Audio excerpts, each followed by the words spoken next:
आज का ये एपिसोड शुरू करने से पहले एक छोटी सी बात। क्या आप भी अपना पॉडकास्ट बनाने की सोच रहे हैं? तो एंकर ट्राई कीजिए। ये पॉडकास्ट बनाने का सबसे आसान तरीका है। नंबर एक, ये फ्री है। नंबर दो, इसमें कई सारे ऐसे टूल्स हैं जो आपको अपने फोन और कंप्यूटर पर रिकॉर्ड और एडिट करने की फैसिलिटी देते हैं। नंबर तीन, आप अपने पॉडकास्ट को डिस्ट्रीब्यूट भी कर सकते हैं, जिससे इसे स्पॉटिफाई और दूसरे प्लेटफॉर्म पर सुना जा सके। तो डाउनलोड कीजिए फ्री एंकर ऐप या विजिट कीजिए anchor.fm पर अपना पॉडकास्ट स्टार्ट करने के लिए।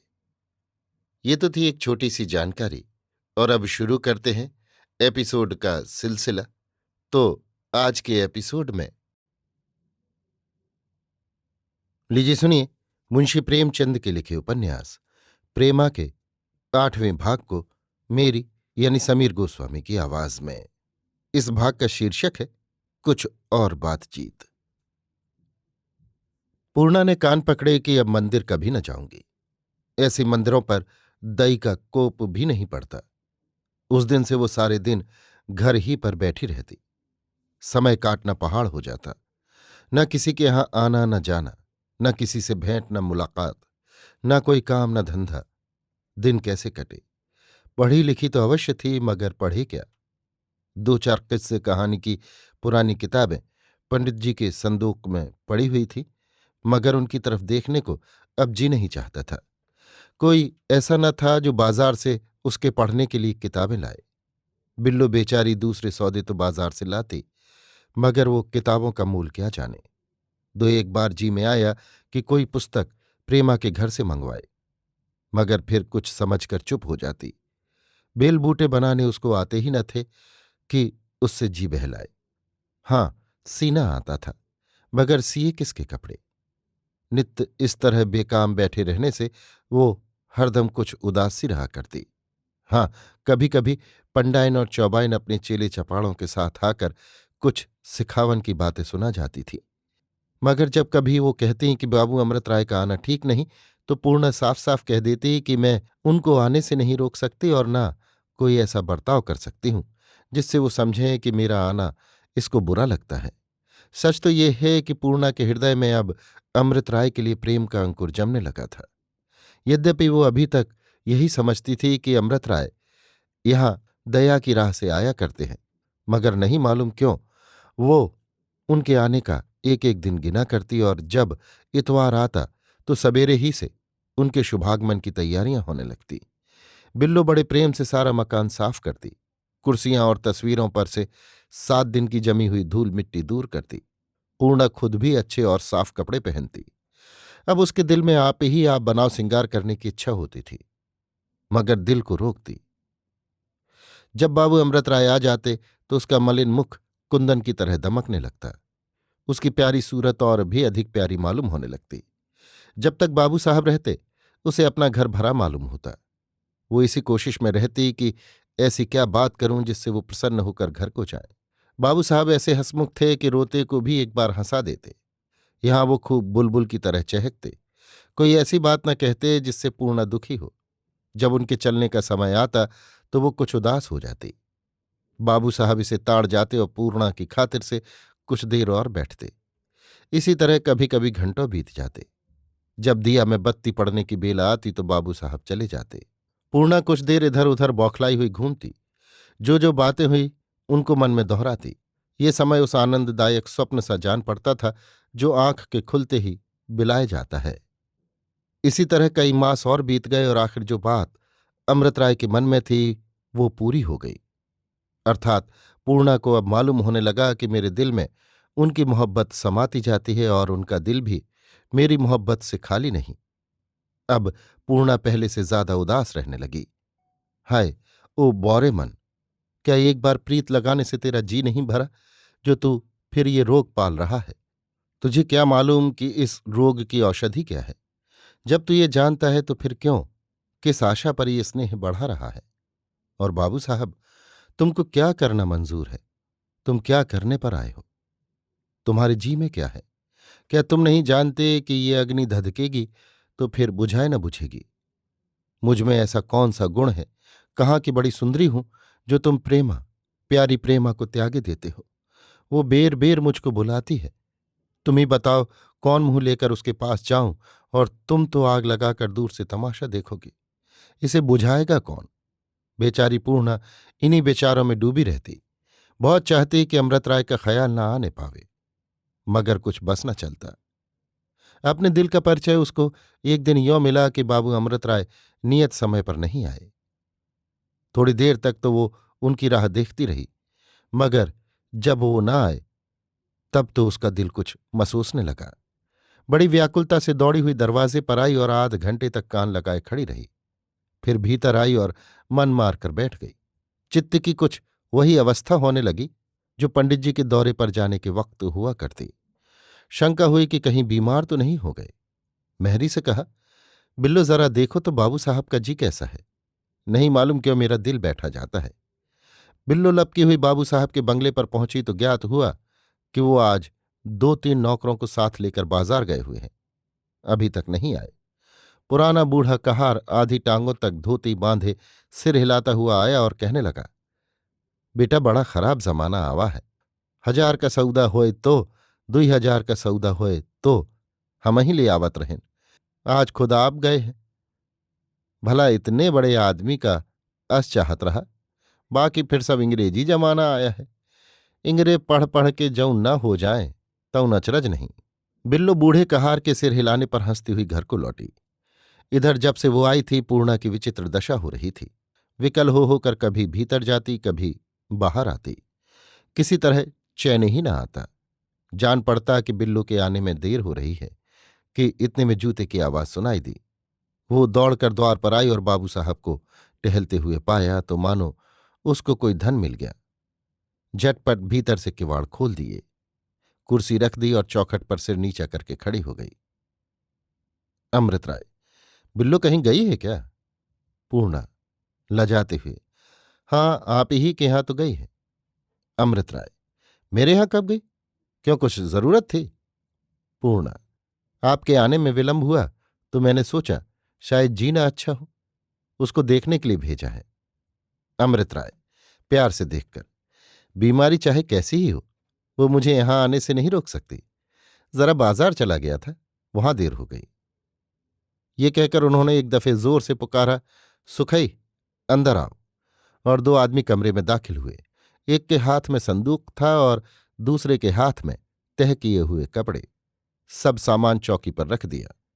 बाबू साहब बोले, पूर्णा मुझे पूरी आशा है कि तुम 2-4 मामूली चीजें लेकर मुझे कृतार्थ करोगी। हंसकर, ये देर से आने का जुर्माना है। पूर्णा अचंभे में आ गई। ये क्या? ये तो फिर वही स्नेह बढ़ाने वाली बातें हैं, और इनको खरीदने के लिए आप बाजार गए थे। अमृत राय, तुम्हारे दिल में जो है वो मैं जानती हूं, मेरे दिल में जो है वो तुम भी जानते हो। मगर इसका नतीजा? इसमें संदेह नहीं कि इन चीजों की पूर्णा को बहुत जरूरत थी। पंडित जी की मोल ली हुई साड़ियां अब तक लंगे तंगे चली थीं, मगर अब पहनने को कपड़े न थे। उसने सोचा था कि अब की जब बाबू साहब के यहां से मासिक तनख्वाह मिलेगी तो मामूली साड़ियां मंगा लूंगी। उसे क्या मालूम था कि बीच में बनारसी और रेशमी साड़ियों का ढेर लग जाएगा। पहले तो वो स्त्रियों की स्वाभाविक अत्यभिलाषा से इन चीजों को देखने लगी, मगर फिर ये चेतकर कि मेरा इस तरह चीजों पर गिरना उचित नहीं है, वो अलग हट गई और बोली, बाबू साहब, इस अनुग्रह के लिए मैं आपको धन्यवाद देती हूं, मगर ये भारी भारी जोड़े मेरे किस काम के? मेरे लिए मोटी झोटी साड़ियां चाहिए। मैं इन्हें पहनूंगी तो कोई क्या कहेगा? अमृत राय, तुमने ले लिया। मेरी मेहनत ठिकाने लगी और मैं कुछ नहीं जानता। इतने में बिल्लो पहुंची और कमरे में बाबू साहब को देखते ही निहाल हो गई। जब चौकी पर दृष्टि पड़ी और इन चीजों को देखा तो बोली, क्या इनके लिए आप बाजार गए थे? बूढ़ा कहार रो रहा था कि मेरी दस्तूरी मारी गई।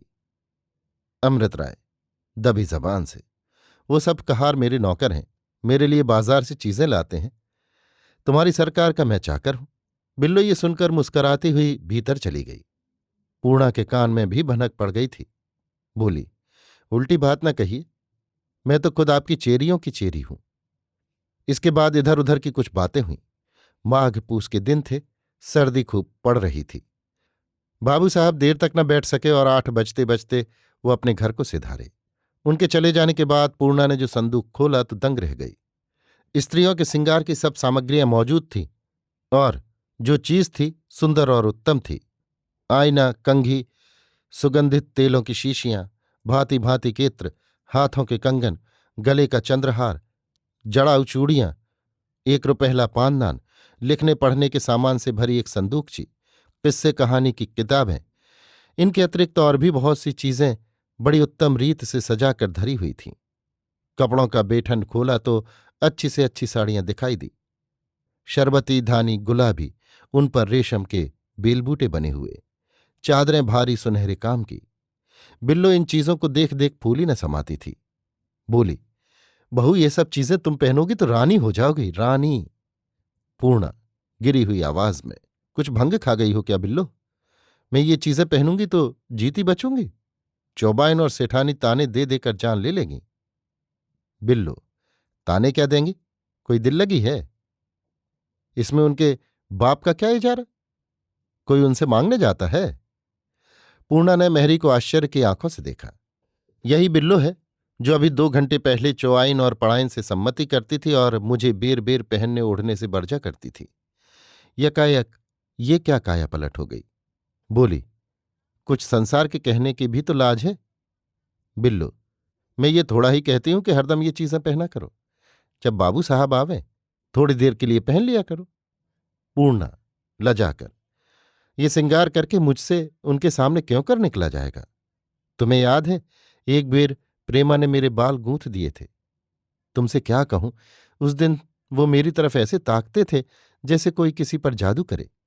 नहीं मालूम क्या बात है कि उसी दिन से वो जब कभी मेरी ओर देखते हैं तो मेरी छाती धड़ धड़ करने लगती है। मुझसे जानबूझकर फिर ऐसी भूल ना होगी। बिल्लो, बहू उनकी मर्जी ऐसी ही है तो क्या करोगी? इन्हीं चीजों के लिए कल वो बाजार गए थे। सैकड़ों नौकर चाकर हैं, मगर इन्हें आप जाकर लाए। तुम इनको ना पहनोगी तो अपने दिल में क्या कहेंगे? पूर्णा आंखों में आंसू भरकर, बिल्लो, भाऊ अमृत राय नहीं मालूम क्या करने वाले हैं। मेरी समझ में नहीं आता कि क्या करूं। वो मुझसे दिन दिन अधिक प्रेम बढ़ाते जाते हैं और मैं अपने दिल को क्या कहूं। तुमसे कहते लज्जा आती है। वो अब मेरे कहने में नहीं रहा। मोहल्ले वाले अलग बदनाम कर रहे हैं। ना जाने ईश्वर को क्या करना मंजूर है। बिल्लो ने इसका कुछ जवाब न दिया। पूर्णा ने भी उस दिन खाना न बनाया। सांझ ही से जाकर चारपाई पर लेट रही। दूसरे दिन सुबह को उठकर उसने वो किताबें पढ़नी शुरू की जो बाबू साहब लाए थे। ज्यों ज्यों वो पढ़ती उसको ऐसा मालूम होता कि कोई मेरी ही दुख की कहानी कह रहा है। इनके पढ़ने में जो जी लगा तो दूसरी बातों की चिंता जाती रही। सारा हफ्ता उसने पढ़ने ही में काटा। आखिर फिर इतवार का दिन आया। दिन निकलते ही बिल्लो ने हंसकर कहा, आज बाबू साहब के आने का दिन है। पूर्णा अनजान बनकर, फिर? बिल्लो, आज तुमको जरूर गहने पहनने पड़ेंगे। पूर्णा दबी आवाज से, आज तो मेरे सिर में पीड़ा हो रही है। बिल्लो, आज तुम्हारे बैरी का सिर दर्द करे, इस बहाने से पीछा न छूटेगा। पूर्णा, और जो किसी ने मुझे ताना दिया तो तू जानना। बिल्लो, ताना कौन राण देगी? सवेरे ही से बिल्लो ने पूर्णा का बनाव श्रृंगार करना शुरू किया।